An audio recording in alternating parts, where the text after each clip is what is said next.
If you are stuck on how to elevate your career and your everyday work leaves you feeling exhausted and disappointed, this podcast is for you. You're listening to Work Liberated, the intersection between personal transformation and career empowerment. Listen to industry experts who share valuable advice on dispelling burnout, anxiety, and stress in the workplace through life-changing and innovative strategies. Reconnect with your highest purpose, realign with your core values, and liberate your human spirit by unleashing your full potential in everything you do. Here's your host, Margaret Graziano.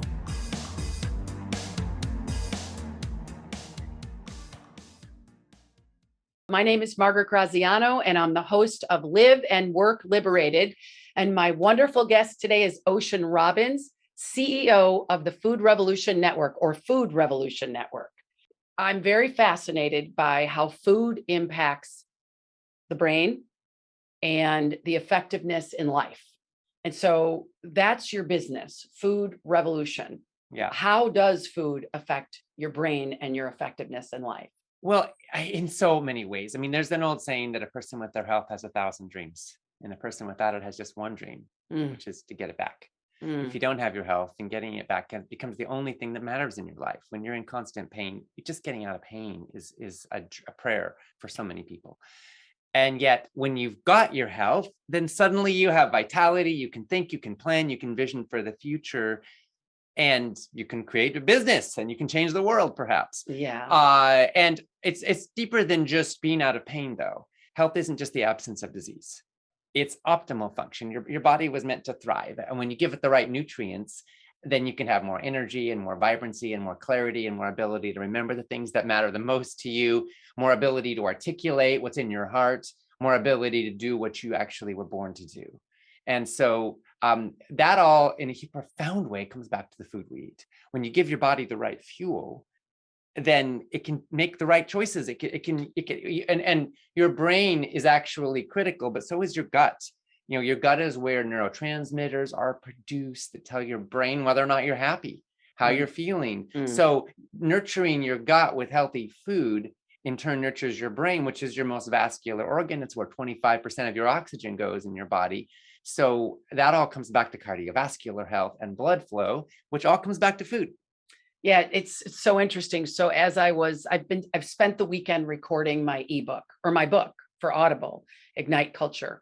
And the whole first third of the book is about optimizing the leader within.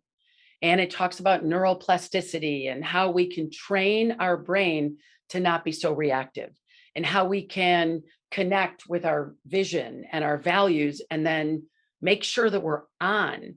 And food is the fuel for all of that. Yes. So that's what was clicking for me. So I was raised by a woman who cooked at home all the time, and we've always eaten healthy. But what I've noticed is that, especially since I've done some cleanses, so while I'm recording, I had vinegar on my salad and I started wheezing. Now in a regular everyday life, I'm not recording myself so I don't hear the wheezing. Yeah. And then I had bread, like gluten, pizza crust. We made it at home, but I was wheezing. And I'm like, how could this happen so fast that we put something in our mouth and our body is reacting that fast? So can you say something about that? Sometimes we get really fast signals when we start to pay attention. When I was 10 years old, I gave up dairy with my family as an experiment for a month. And that's when I realized that I had had a stuffy nose for my entire life. And I didn't know what it was like to be able to smell. It just I didn't know anything else was possible. I was allergic to dairy, not like dramatically allergic, not like keel over and die allergic, but like it created mucus reactions in my body, inflammatory patterns. And so we find that a lot of people have fast reactions. And sometimes when your gut gets healthier over time and you bring down the inflammation, you can tolerate a little more things that aren't optimal and your body can just deal with it, But over time, the insults kind of add up. And when our body is in a chronically inflamed state, it often is reacting to all sorts of things as invaders that may actually not be. So chronic inflammation is the problem. Now, rapid inflammation can be your lifesaver. But when you're eating foods that consistently are not healthy for you, your body gets in this inflamed state. And the most pro-inflammatory foods are going to be sugars and bottled oils and hyper-processed foods, and processed meats, and red meat is also inflammatory. Whereas whole plant foods, particularly omega-3 fatty acids and fiber are the two biggest things. Those tend to be anti-inflammatory. So if I'm experiencing a lot of stress at work and I can't manage it, I might need to go back and look at what I'm eating.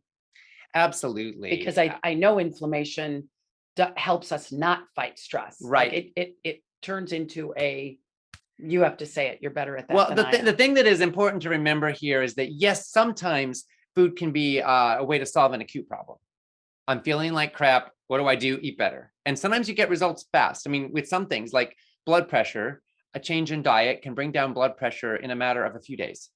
Wow. Diabetes measures, your A1C markings can change in a matter of a few days, dramatically so, faster than drugs, in fact, and more healthfully than drugs. So I'm not, cheaper, the kind of drugs I'm talking about here. Yeah. I'm talking about pharmaceuticals. But what's fascinating too is that it's the long game that we really have to think about with food. Because in most cases, you're not going to like radically change how you think, except from placebo effect from changing your diet. But over time, it adds up to the difference between whether you're sharp as a tack or not. And, we know that over half of our seniors over age 85 have Alzheimer's disease in the United States. Wow. Over half. We think it's so normal that we just think it's an inevitable sign of aging that people are going to deteriorate mentally. And yes, some deterioration is inevitable, but you can slow it dramatically. One study out of Rush University found that people who ate vegetables, 3 or more servings per day, had 11 more years of healthy brain function. Wow. 11 years, right? Wow. Of healthy brain function, not just survival, but healthy brains. Another study, 2.5 years from eating blueberries regularly. What happens if you eat blueberries and greens? What if you add to that you also eat less of the processed foods and sugars and processed meats and red meats? What if you also add to that you're going to eat more omega-3 fatty acids? You put all that together, and we haven't even scratched the surface of what's possible for brain health. So I have so many questions to ask you. Clearly you're very passionate, and everybody wants to work with a CEO that is this passionate about their calling. And I'm thinking business standpoint, if we want our employees to be sharper, more effective, then we need to start teaching them about health and about how to eat right. And I know some companies are getting rid of the vending machines and getting rid of the Coca-Cola, but still, like, I go to a company to do a talk and they bring in snacks and it's not healthy snacks. And sometimes they're feeding us pasta at lunch and no salad or fried chicken. And I'm thinking, this is completely incongruent with you saying you want people to think different. So let's take a step back for a minute. What I talk about in my book is that individuals need a calling or a reason for being or a personal noble cause. What would you say yours is? I want to change the way the world eats. I want healthy, ethical, and sustainable food for all. At a deepest level, I want to bring more love and joy into the world. I think that too many people are losing their lives and their memories and their health way too soon. And that's having a crippling effect on families and communities.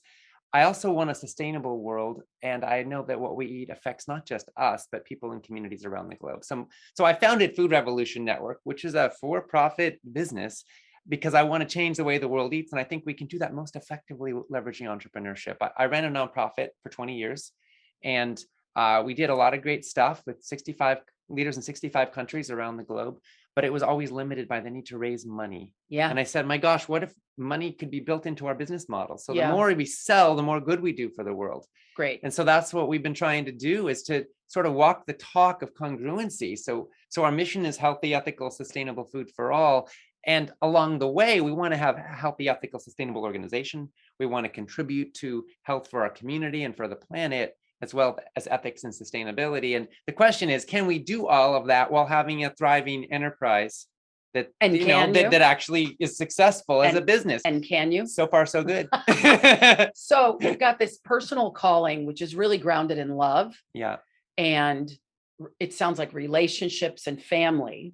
And then you have a business noble cause, which, say it again, creating healthy, ethical, sustainable food for all. That's awesome. And so that's clearly, you are a very passionate intrinsically motivated human being and you're running this nonprofit and you're struggling for money and you say there's got to be a better way, which to me is what conscious capitalism is about. It's what B Corp is about. It's what keen alignment is about. What's your noble cause? And then how do you assemble other human beings to want to join in that noble cause? Yeah. So what are some of your values that you hire for, that you manage for, and that you operate with to make sure that your company is delivering on healthy, sustainable food for all? Okay, well, I knew you were going to ask me this, so I went ahead and pulled up. Here's our. I'll just read our core values here. So when we say healthy, we say a whole foods, plant-based, and comprehensive lifestyle approach to preventing and reversing disease and expanding vitality and wellness. When we say ethical, we say food that's grown, manufactured, processed, and delivered in ways that are kind, conscious, and respectful to humans, animals, and ecosystems. When we say sustainable, we mean food and lifestyle choices and policies that contribute to a stable climate, that don't pollute or poison the world, that protect water supplies, topsoil, forests, and biodiversity, and that support a healthy world for current and future generations. And we say for all, we say we believe access to affordable, healthy, and wholesome food is a human right.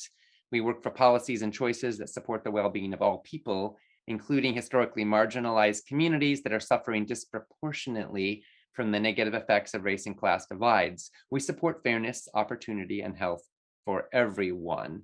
And we try to bring this forth with values within our own company that include sustainability within our culture, diversity, which we look at as not like how to have a pretty annual report, but how to harvest the benefits of diverse perspectives and views and cultures to help us better accomplish our mission.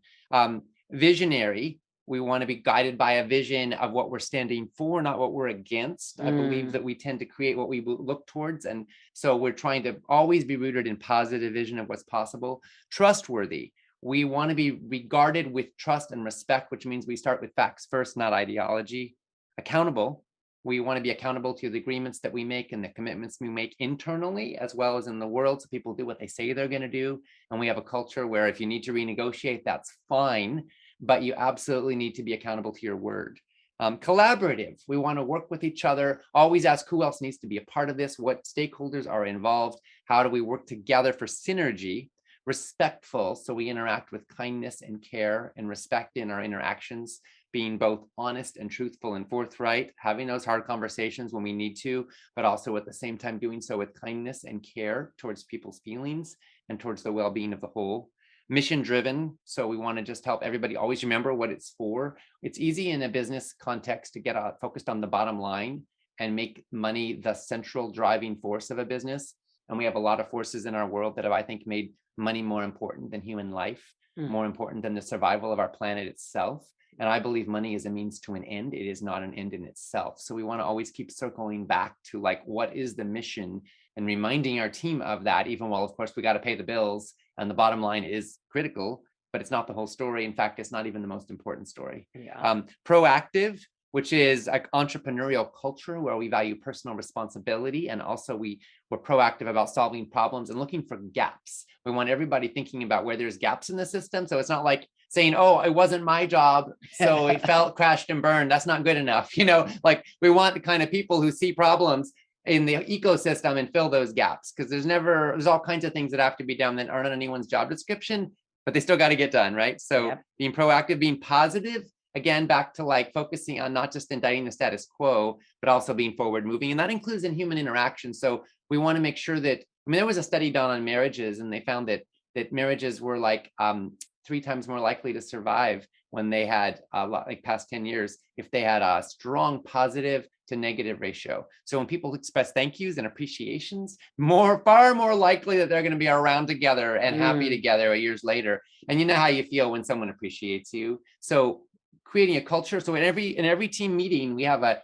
gratitude, shout outs, and high fives at the end where people can just appreciate other people, free popcorn style on the team. And we actually try to make sure that the people who are not appreciated often get appreciated too. So our leadership team is responsible for kind of like tracking it to make sure that nobody's really getting left out on a consistent basis. But those appreciations are just so important for building goodwill and connection on a team. Self-reliance, which is that we want to help individuals to be responsible for their own choices.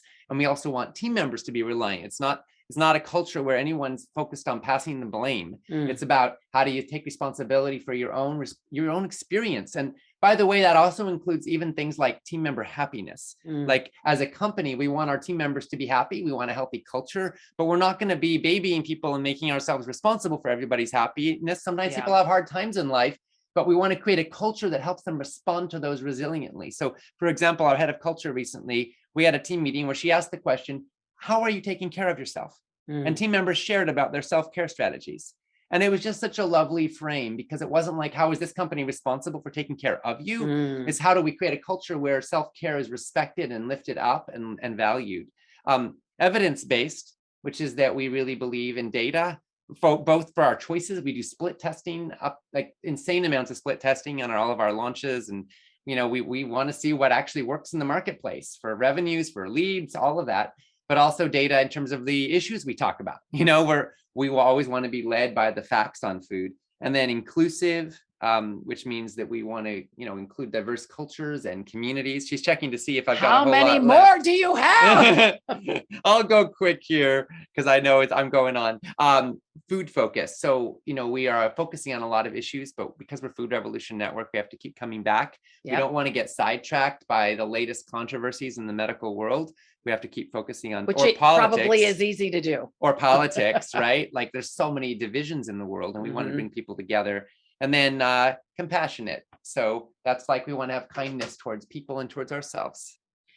So there's so many things that you said. Yeah. And companies that we work with, we actually teach them to think the way you think. So bravo, applying everything. So I know Ocean a little bit from personal life. I've seen him at conferences around transformation, and my calling is to forever liberate the human spirit. And so I could see just in everything you're doing, you're about liberation as well.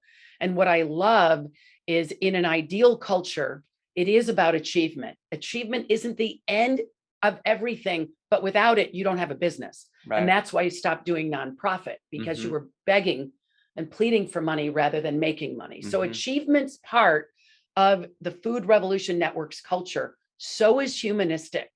You're a very humanistic organization based on what you're saying and how you share, and that you even have a head of people or a chief of culture. So humanistic is about caring fundamentally about the health and well-being of my people. The third dimension, or the third element of a high performance, healthy, intentional culture is affiliative, where people are sharing their knowledge and they're working together, and they're picking up a box that's in their way, and they're pitching in, and they're not like, well, that's not my job, which you definitely have. And the fourth piece is self-actualization, which is I get to be my highest and best self. I care about what the Food Revolution Network does, and I'm part of it. I'm not a cog in the wheel. I'm part of it. So my question is, do you have any openings? Because I want to apply. No, but when you're hiring, how do you make sure people aren't just coming there because, oh, it's Ocean Robbins and, oh, I want to lose weight? How do you make sure the people who come to work for you truly care intrinsically about what you're doing? How do you do that? Well, I mean, so I'll say in hiring, like there's a couple major elements there. You hire for people, and you also hire for skills. And third is resume. But to be honest, skills is more important. I'd rather have somebody who can learn how to do something and is the kind of person that will succeed than somebody who's done it 1,000 times before. So I would call that behaviors. Sure. Okay, absolutely. So how do you determine if they have them? So and like values alignment is critical, but I will say you don't have to sign a purity pact and say, oh yeah, I'm a 7th degree vegan to work for Food Revolution Network. Like we have all kinds of eaters on our team, and they all know that they're part of something that matters in the world, and that's more important to some than others. It's important to everybody. But for some people, it's like their life's passion is to change the way the world eats. For other people, they're a techie or they're, whatever it is. And this is a good way that they get to use their skills for good in the world, right? Yeah. But we do want people that are able to listen, that are able to communicate respectfully and forthrightly, that have self-responsibility and accountability. And so some of the things, we have a whole fairly in-depth screening process. We typically get like 500 applications when we open the position. Wow. And we're trying to figure out how to use AI to like screen through the first bunch of those, because I know a lot of companies do actually have the first screening. I have an that way. assessment I'll share with you that Cool. is a great way to screen. You can go from 1,000 candidates to 25, Yeah. but you have to say what it is that you want. Like for me, it's integrity. For me, it's self-awareness. Mhm. I need people who are self-aware, because we're dealing with a lot of people who are not self-aware. So if the consultant isn't self-aware Right. and the client isn't self-aware, we're not getting very Yeah. far out of the box. Yeah, totally. Yeah. So when you have an opening, you put it on your website, because we use Workable, okay, and we promote through that. And then for really high significant roles, we'll actually run some ad money to it, like on LinkedIn or in Workable itself, just to get more out there. And what I've learned, if you don't know what you want, it's very hard to get it. Yes. So getting the right position description and clarity about what you're actually looking for is such a big part of it. And I'll be honest, we've had a few times when we hired the wrong person and we're like, oh my gosh, we didn't ask for what we needed. We really didn't. We'll figure it out. Like, we need something different here. Okay, yeah, the real skill set we need, we didn't even say. Yeah. So sometimes you figure that out along the way, but you got to keep learning and keep improving. And personally, I'll say, like, part of my job I hate the most is role descriptions. Like, it just drives me nuts to like go over that. So we got other people that focus there more. I read them, but like, I don't know. There's something about that detail that just isn't where my brain shines. Well, so this is not about me pitching you, but we have a proprietary process called role alignment. And every role in the organization connects to the noble cause. Yeah. And we have it's all online. It's evergreen. So anybody who does that in your company, we can help, because fantastic. We used to do something called conscious hiring. Now we changed it to keen hiring, just for marketing purposes. But it is about bringing our highest level of consciousness to connect to the candidate's highest level of consciousness. So as we know, as we're all aware, the Great Resignation has had more people leave their jobs last year than ever before in the history of labor. Right. People want purpose and meaning. So how do they find? Do you have on your website when you have openings? Do they just go to your website to the careers page? There is a link from foodrevolution.org to see. As of this moment, I don't think we may have one opening, but whenever there's something there, it's like there's a link to go see what we have. Good. And of course, people can check back periodically. We have about 25 staff currently. We're not in a big hiring phase right at this moment. Right. Nobody is right now. But I do feel like we have a wonderful team. I think we have, in the last 5 years, we've maybe lost one person that we actually wanted to keep. Great. Or a couple. For the most part, people haven't left, which I'm really grateful for. Good. I think that any organization that wants to be kind and compassionate sometimes may struggle with the question of how do you also have rigor and accountability. Yeah. And we love to, it's much easier to say great job than not so great job to somebody, when you're wanting to lift them up. Right. And so a lot of us struggle with how to have those hard conversations in honest ways that really create accountability. But obviously it's critical, because if you don't, then you get bitter and resentful and that pollutes the environment and people want our team wants honest feedback. Everybody does. It pollutes the environment. And it brings the energy down, because the ones who are carrying the load start to resent the ones who are not. And what I've learned the hard way, because my pendulum has swung from allowing, when I owned a recruiting company, I had 14 staff. My overhead was huge. It was right like the day of 9/11. And out of a $5 million revenue, I was producing 4.5 million. I was a raging bitch. I hated my boss, and I was the boss, but I had all those people who weren't producing. And I hired a consultant, and he said, which one of your parents was the alcoholic? Because you're creating codependency here. And so I've had a long journey of no accountability, then too much accountability. And now I'm realizing, and this is the work we do with our clients, me not holding someone accountable is actually allowing them to die on the vine. It's like not taking care of the fruit, right? Because they really know they're not doing what they're supposed to be doing. They know it intrinsically, and they're waiting. Anyway, that's a little bit of a diversion. So great job creating the kind of culture and the environment that supports your noble cause. And it sounds like you've built some architecture, which is how you hire. And what are other architectures? So part of our model is you have the intent, which is your noble cause.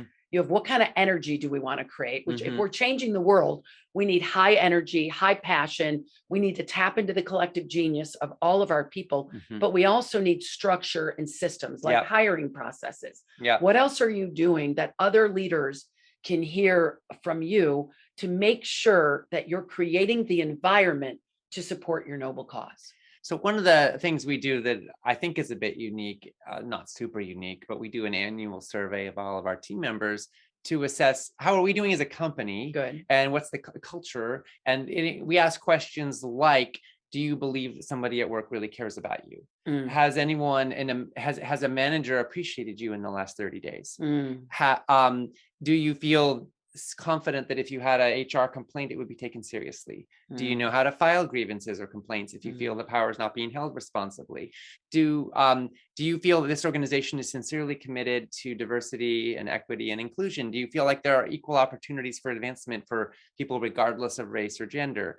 Do you feel like you have an upward growth trajectory that you Good. can envision? Good questions. And the Yeah. last one I like the best. Do you feel like you have an upward trajectory that you can envision your future? Mm-hmm. So also you have meetings, you mentioned meetings, and in these meetings, different things happen. Mm-hmm. And so can you share a little bit about, you have a remote workforce? Yes. 100% Can you virtual. share a little bit where, in what kind of geography are people spread out? And how do you bring them together to remember to check in and stay conscious to the cause? So our team is technically it's all US, but more and more we have people that are realizing the benefits of remote work. And we've got Yeah. people living in Malta and Greece and, various places, South America, and working. And frankly, you can't even tell as long as they Right. show up. What we Right. do is we create a certain amount of hours that are overlap hours where people need to be on so we can interact with each other. Yeah. So the way we've structured it is between 9 a.m. and 3 p.m. Pacific time, or noon and 6 p.m. Eastern time, Monday through Thursday. People should be reachable 80% of the time during those hours. That's a great formula. And That's a so, great and if formula. they want to live in Europe, they can, but they're going to be working some evenings, Yeah. like 4 days a week, Yeah. and that's fine, but, And then what kind of meetings do you have? So- It so- sounds like you're really unique in the kinds of meetings and the agendas that you have. So just give us a sense, specifically, meetings that breed accountability and Mhm. meetings that breed inspiration. So accountability we breed through mostly one-on-ones between team members and their managers, which are weekly in most cases, sometimes a little less frequent, but generally weekly. And then we have every sub-team has weekly meetings. We try to limit those to like a half hour. So they're really, every meeting has to have an agenda, by the way. Good. It's one of our critical pieces, because if you step in and create the agenda at the start, you've already wasted 5 or 10 minutes. Yes. And yes. you may not get to the things that you really need to. And sometimes meetings didn't need to happen yes. because there wasn't an agenda. Okay, fine, cancel. We don't know what we're doing. We probably shouldn't if do there it. isn't a need, let's not do it, right? Because death by meetings, right? We all know Yes. that. It's like Patrick Lencioni. and the thing is, connection is awesome, and purpose and growth and collaboration are awesome, but meetings suck. So what's the difference, right? And we try to create a culture where we start every meeting generally with a brief check-in, real quick. How's everyone doing? Because we just want to know. If your mom just died, we want to know that, right? Yeah. We want to know where people are. But it's real brief, sort of pulse check, if you will. Yep. And then we get into the topics, and we always have a facilitator, somebody who's responsible for making sure we get it done. And it's the manager if it's just a meeting one-on-one. And then, we have a core team meeting, which is all our full-time staff once a week for about an hour, a little bit less. And that's where, we typically we focus a lot on culture there. So we'll have a question of the day, and often we'll go and each person will answer it like 30 seconds each, minute each. And it's something that kind of drops in a little bit in an interesting way to your values, to what you care about, to what's real in your life, without going too deep in 30 seconds or a minute, right? And then we'll have time for some topics. We try not to do updates in meetings. We try to do updates. What do you mean? Try not to do updates. Like if we're going to do a report on how a launch is going, or a product strategy, it's or a separate meeting. Something. Well, actually, we would try to do that in a Loom video. Okay. Or an email to everybody, so that people can absorb it on their own time. That's great. But if we're all together, the culture is the point, not data transmission. You can transmit data in other formats and people will absorb it at different speeds. But inspiration transmission maybe is an appropriate use of a meeting. So this is good stuff. So if I tend to be the inspiration person because I'm pretty passionate about this. So often we have like 5 minutes for Ocean to inspire everybody. And in my book, I say it is the CEO's job. Like that is, and I have clients who are like, I don't want to do the staff meeting. I don't want to do the Monday morning kickoff. I'm like, well, you don't have a choice. It's your company. Right. Your job is to breathe life into people. Yeah. Yeah. Good. Yeah. So I want to take one more thing on means. I just want to say, my business coach said to me a while ago, she was like, I notice I'm multitasking in meetings often. She said, that is a sign that you should not be there. Like if you know when your brain is bored. Yep. And we should make sure that the CEO is present for the meetings where it matters. And I can't say I'm perfect on this. I'm like dealing with a few things. And I'm like, oh, let me just check on this while there's a boring moment, right? But in general, it's a good sign that we need to shift it around. So, because if you want to strategize, every minute in a meeting should be important. Yes. Like to everybody who's present. Yes. And anything less than that is a waste of money, time, energy. And you're actually, when you waste someone's time, you're not just using up whatever dollars they were spent for that hour. You are wasting that. You're sapping their passion. Yep. You're turning down their life force and their level of engagement. And then they're less present for everything else. Yeah, that's great. That's powerful. I think it's chapter 9 in my book, we talk about Donna and the adrenaline bias. And she's a CEO of a busy e-commerce company, and everyone is multitasking in the meeting. And she's leading it. She's not looking at people when they're presenting because their meetings are all about data. But she's bored and she's doing other things. And the message that it sends to her people is that they don't matter. Yeah. So before we end, we've got all this passion, and this is wonderful. You are walking the talk of healthy, intentional, high performance culture. I want you to just share with the audience, how did you get into this? And what sparked this level of passion for food? Okay. Well, okay. So real quick. So my grandpa founded a little ice cream company. Not so little, actually. It was Baskin Robbins. And my dad, John, was groomed to one day join in running it. And he grew up with an ice cream cone shaped swimming pool. And rather famously in his early 20s, as his uncle Bert Baskin was dying of heart disease, he was offered a chance to join in running the company. And he said no. And he walked away from an ice cream fortune, a company that's now valued at over $8 billion. Wow. To follow his own rocky road, as we say in our family, and ended up moving with my mom to a little island off the coast of Canada, where they built a one-room log cabin and grew most of their own food and practiced yoga and meditation for several hours a day and named their kid Ocean. And they almost named me Kale, way before Kale was cool. But we did eat a lot of veggies. And a few years later, we moved to California. My dad began working on a book called Diet for a New America, which came out in 1987. The media called him the rebel without a cone. Oh, and that's so funny. He became his runaway bestseller. He'd walked away from this ice cream fortune. He's now a healthy food advocate. And one of his readers ends up being my grandpa, Irv Robbins, who was dying of heart disease and diabetes.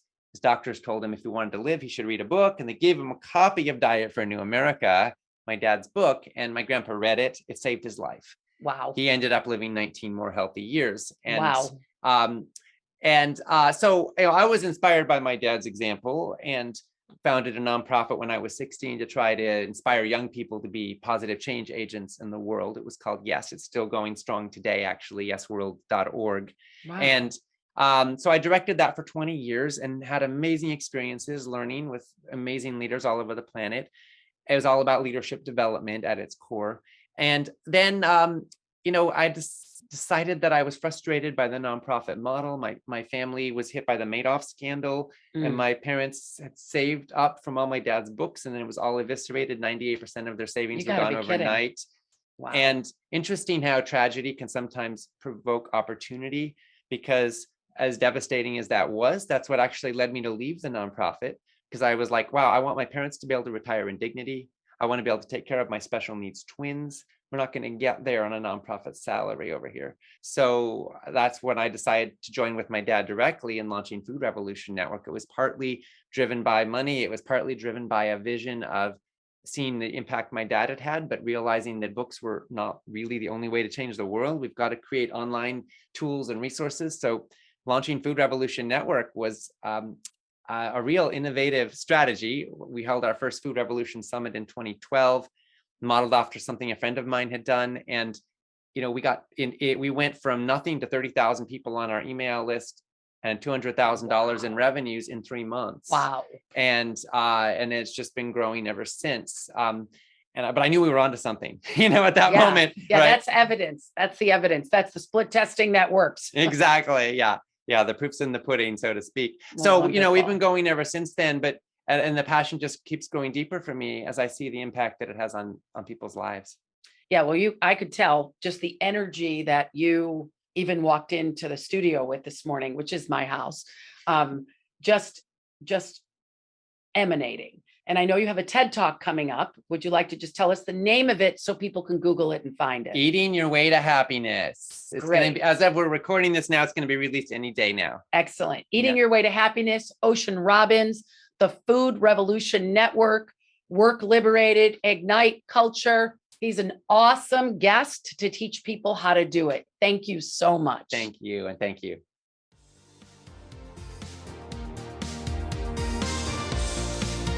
Thank you for listening to this episode of Work Liberated. May these nuggets of wisdom from the most inspiring human potential catalysts today guide you in becoming someone who can work exceptionally with others and accomplish goals inside the collective. Continue your journey as a fulfilled and self-actualized person by listening to more episodes at www.workliberated.org. Don't forget to subscribe, leave a positive rating, and share with your friends. That's all for now. See you on the next one.